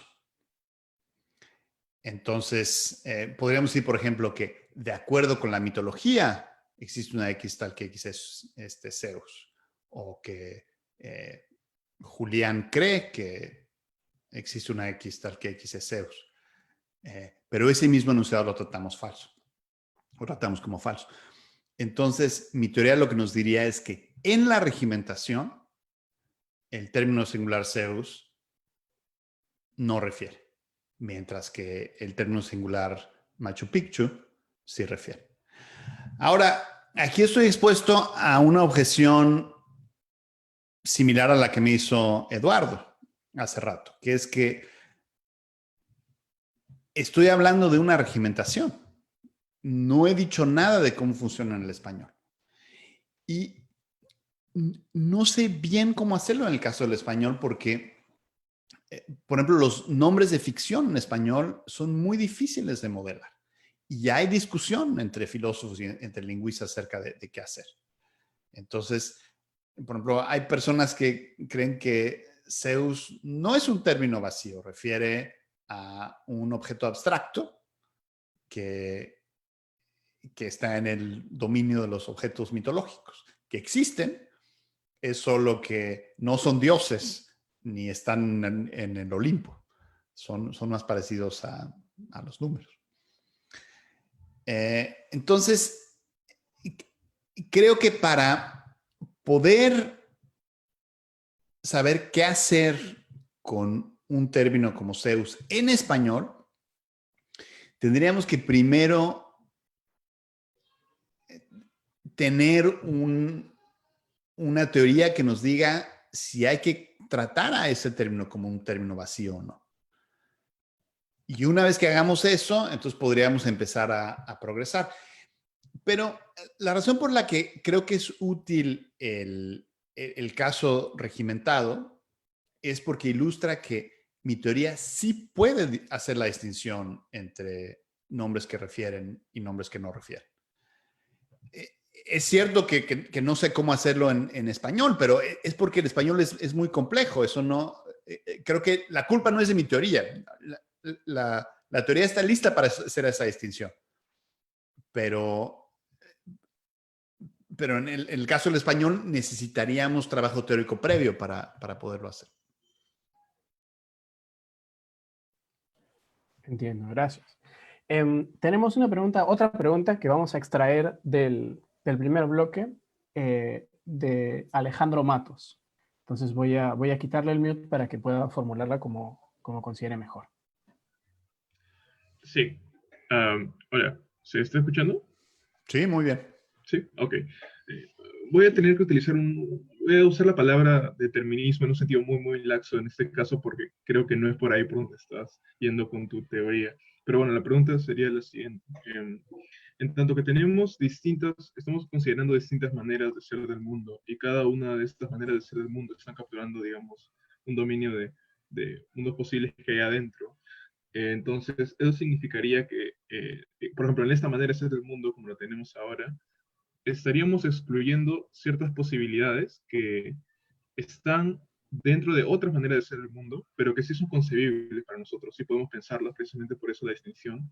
En ese sentido, sería como una especie de determinismo negativo, en el cual sí podemos saber un poco mejor qué cosas no forman parte de este modo de ser del mundo, pero que de alguna manera las podemos imaginar, digamos, y ponerlas en otro lugar, ¿no? En tanto que estamos haciendo metafísica. Entonces, eso sería alguna especie de determinismo, en tanto que ciertas cosas que simplemente no pueden suceder y no forman parte de esta manera de ser del mundo. A mí me gusta mucho esa manera de pensar en el asunto. Y está vinculado a lo que antes decía sobre verdad. Pero déjame ahora hacer el punto de manera más pertinente a lo que tú dices. Entonces, supongamos que yo le quiero transmitir a alguien cómo es el mundo. Entonces, un método que podría usar es simplemente decir, mirad. Y bueno, contar con que la persona llega a sus propias conclusiones. Pero esa no es una manera muy útil de hacerlo porque no ayudo a la persona a que organice lo que aprende del mundo. Una manera más útil en general es usar una distinción. Entonces, decir, consideremos la diferencia entre que Machu Picchu esté en Perú y no esté en Perú. Te digo yo que el mundo está de este lado de esa distinción y no de aquel.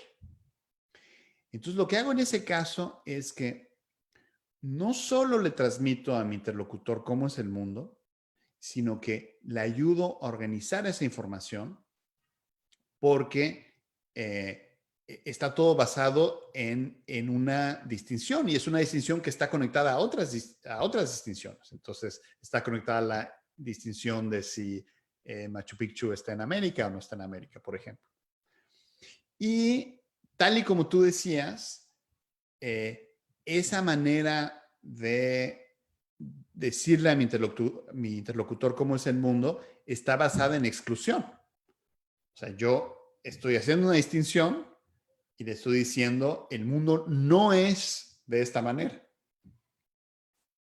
Entonces, creo que sí, creo que cuando uno usa distinciones para describir el mundo, uno inevitablemente está describiendo el mundo por exclusión, exclusión del lado de las distinciones que uno está rechazando.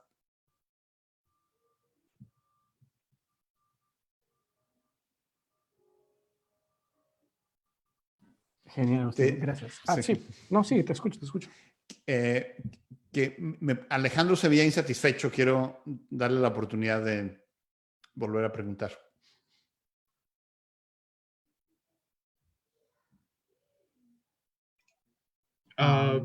Sí, bueno, sí. esto... se me había ocurrido algo en plena respuesta, pero no lo recuerdo muy bien. Creo que mejor si pasan a la siguiente. Sí. Ok, no hay problema. Tenemos una pregunta de Jaime Vera, que en realidad hizo trampa y puso 2 preguntas en el formulario. Entonces, le vamos a pedir que formule la que puso como segunda pregunta, si eso está bien.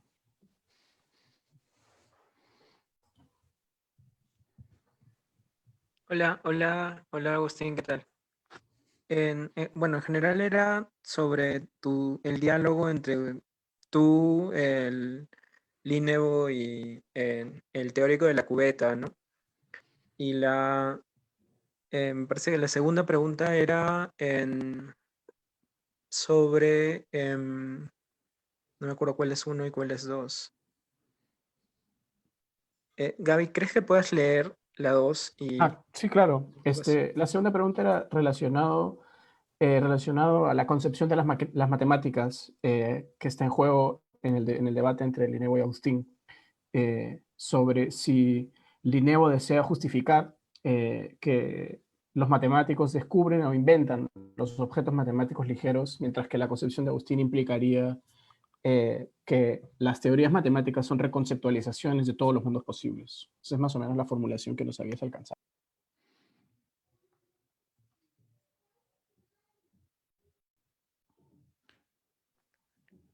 sí. ¿Te gustaría decir más? No, o sea, en general es eso, ¿no? O sea, ¿cuáles son las consecuencias de tu teoría para el estatus de las teorías matemáticas? Y si dirías que todas son como reconceptualizaciones de todos los mundos posibles o algo así. Sí. Yo diría que toda la matemática pura es una reconceptualización de un hecho trivial. Y también todos los teoremas lógicos. El caso de la matemática aplicada es un poquito más complicado. Entonces, por ejemplo, si yo digo el número de las lunas de Marte es 2, entonces ahí lo que estamos reconceptualizando es el hecho de que Marte tiene 2 lunas. O el hecho de que existe una X y una Y, tal es que X es luna de Marte, Y es luna de Marte, y para toda luna de Marte es igual a X o igual a Y. Entonces, en ese caso es un poquito más complicado, pero en el caso puro sí.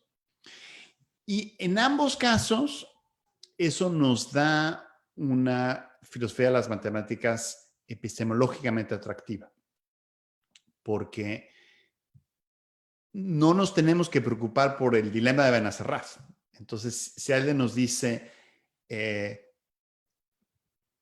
pero si él nos dice, estoy de acuerdo en que Marte tiene 2 lunas, pero ¿cómo sabemos que el número de lunas de Marte es 2? ¿Cómo sabemos si el mundo contiene el número 2?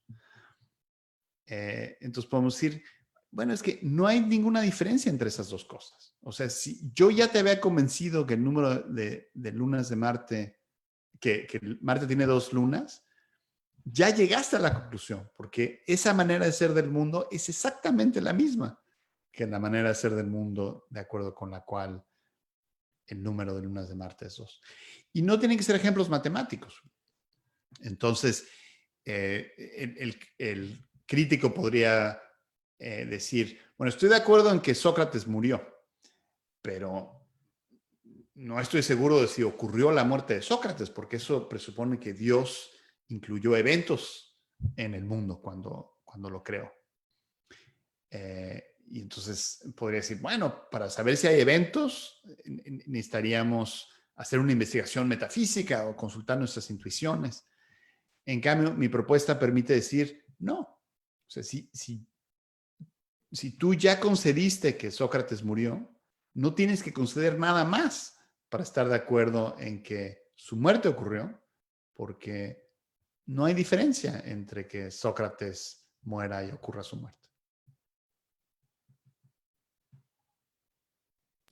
Bien, Nurit también tenía otra pregunta ahora. Perdón, estoy abusando de las preguntas. Tenía una pregunta sobre la importancia de que uno tenga que tener un enunciado como existe un X tal que X es igual a T. Entonces, estaba pensando, por ejemplo, en distinciones como ¿hay un flojisto en esta habitación o no hay un flojisto en esta habitación? O distinciones como Gasparín existe y Gasparín no existe.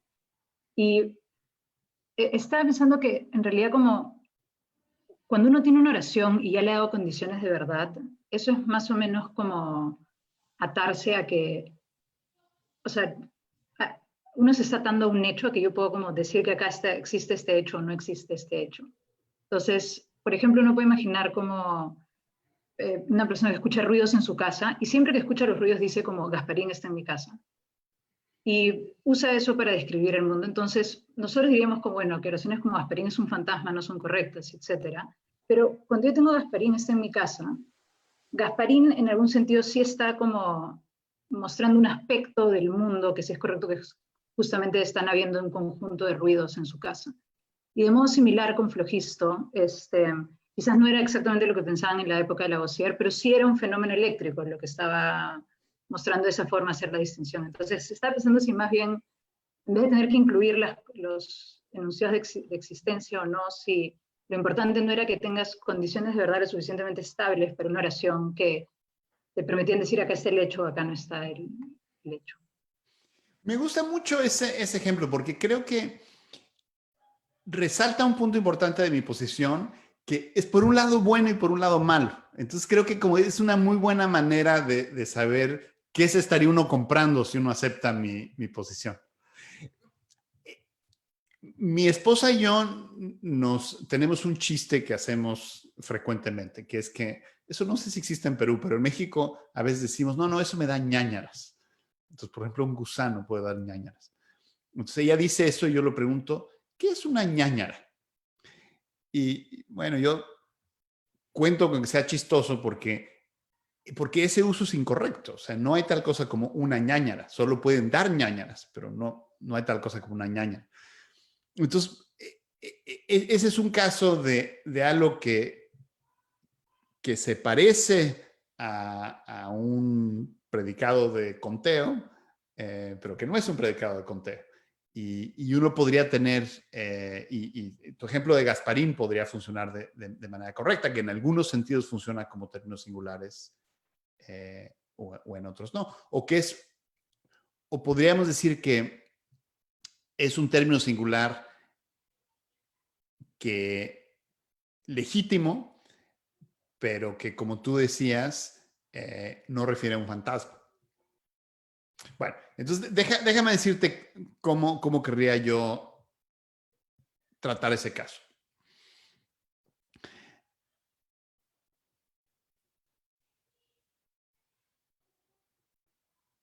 Mi posición hace que introducir objetos no sea teóricamente costoso. Entonces, por ejemplo, hacer la transición de en promedio los planetas tienen 3 lunas a el número promedio de lunas es 3, no es costoso. Uno no tiene que ir al mundo a ver si hay números de lunas promedio. Lo único que hace falta es tener un lenguaje que que tenga condiciones de verdad suficientemente claras.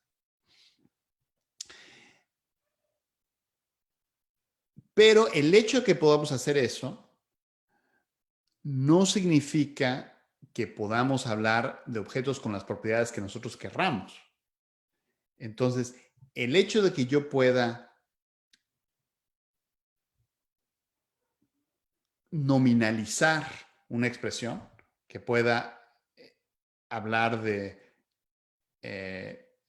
número de lunas promedio en vez de hablar de cuántas lunas tiene en promedio un planeta, no cambia la manera de ser del mundo.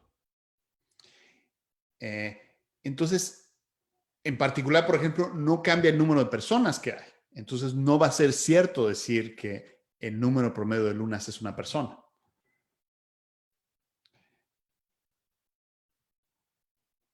Entonces, el resultado es que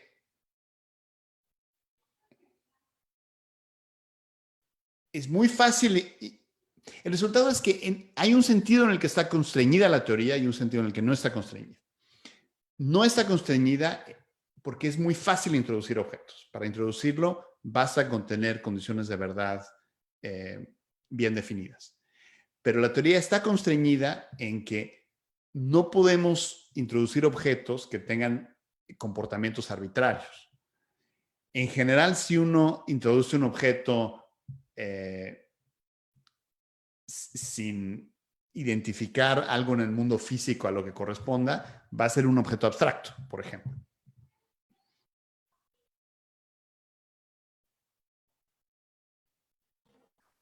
Bien.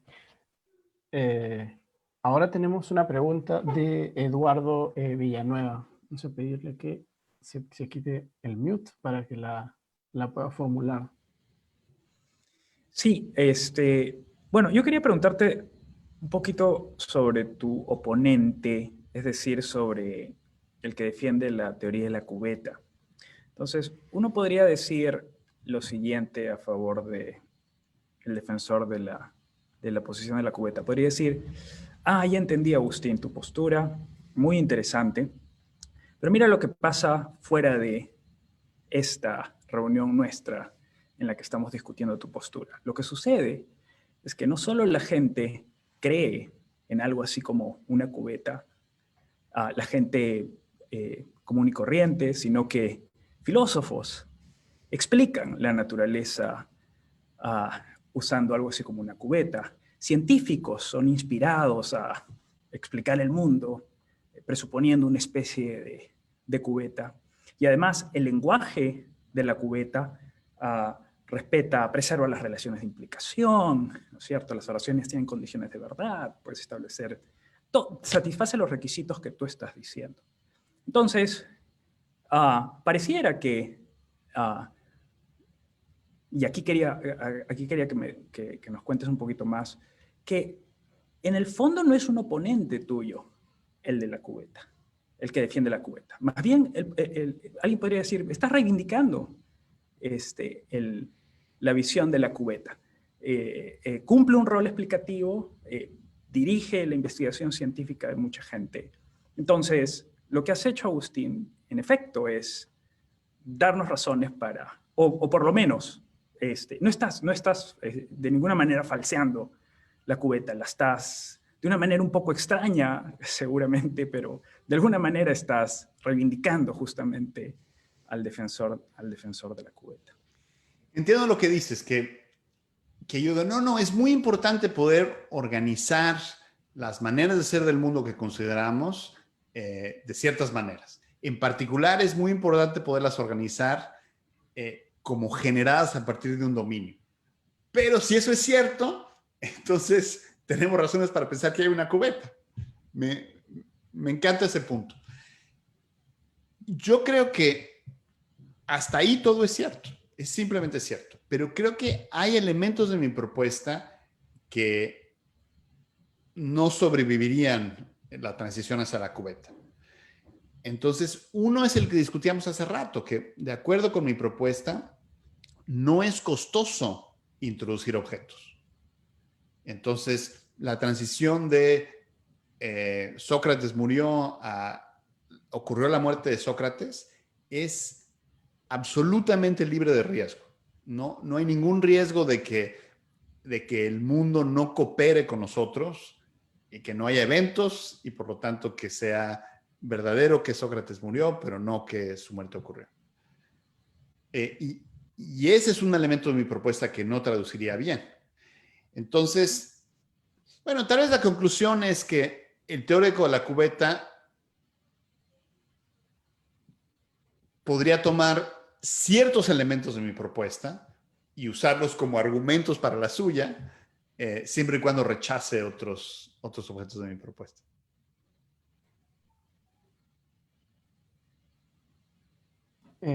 Bueno, la verdad es que tenemos más preguntas en la lista, muy buenas debo decir, pero nos gustaría poder terminar la parte de la presentación de forma puntual a las 3:30.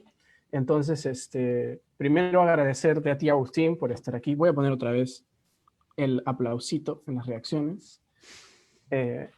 Agradecerte por tu presentación tan interesante, a todos los que nos han acompañado en el Zoom como en el Facebook Live. Y nada, creo que como un gran éxito, dar por cerrada la primera sesión de nuestro seminario. Pedirte a ti, Agustín, si pudieras quedarte 5 minutos más con nosotros por aquí en el Zoom nada más. Y ya, por otro lado, terminar nuestra transmisión en vivo por el Facebook Live.